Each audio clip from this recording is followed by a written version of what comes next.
Les Canadiens pourront éventuellement obtenir un passeport en quelques clics à partir d'un téléphone cellulaire, d'une tablette ou d'un ordinateur. IBM Canada va créer ce nouveau service à même le nuage informatique d'Amazon. Le gouvernement n'a pas voulu indiquer où seront hébergées les données personnelles des Canadiens et rien n'empêcherait IBM de les utiliser pour effectuer des tests à l'étranger.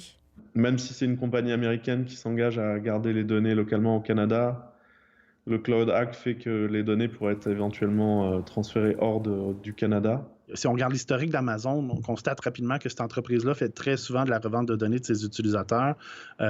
C'est son modèle d'affaires de base. Amazon Web Services nie vendre les données de ses clients et garantit que sa technologie est sécuritaire. Une porte-parole indique que l'entreprise s'occupe de la sécurité du nuage informatique et que c'est aux clients de s'assurer de la sécurité des données qui s'y retrouvent. N'empêche, selon plusieurs experts, cette modernisation du service de passeport pourrait être une manne pour les réseaux criminels. Les passeports canadiens permettent une mobilité qui est parmi la meilleure qu'on peut retrouver à la surface de la planète. Donc, c'est très attractif. Les fraudeurs et les cybercriminels pourraient tirer profit d'une faille dans le système. Ils vont l'exploiter très rapidement, très intensivement pour essayer de se procurer le maximum de passeports de façon frauduleuse dans un minimum de temps.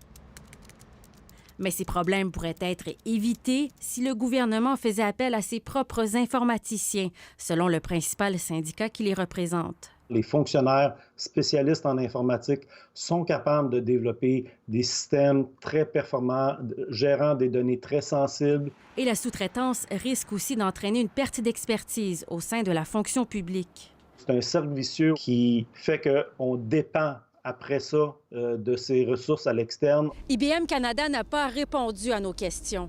Quant au gouvernement, il assure que la sécurité des renseignements personnels des Canadiens est une priorité. Ici Estelle Côté-Sroka, Radio-Canada, Ottawa.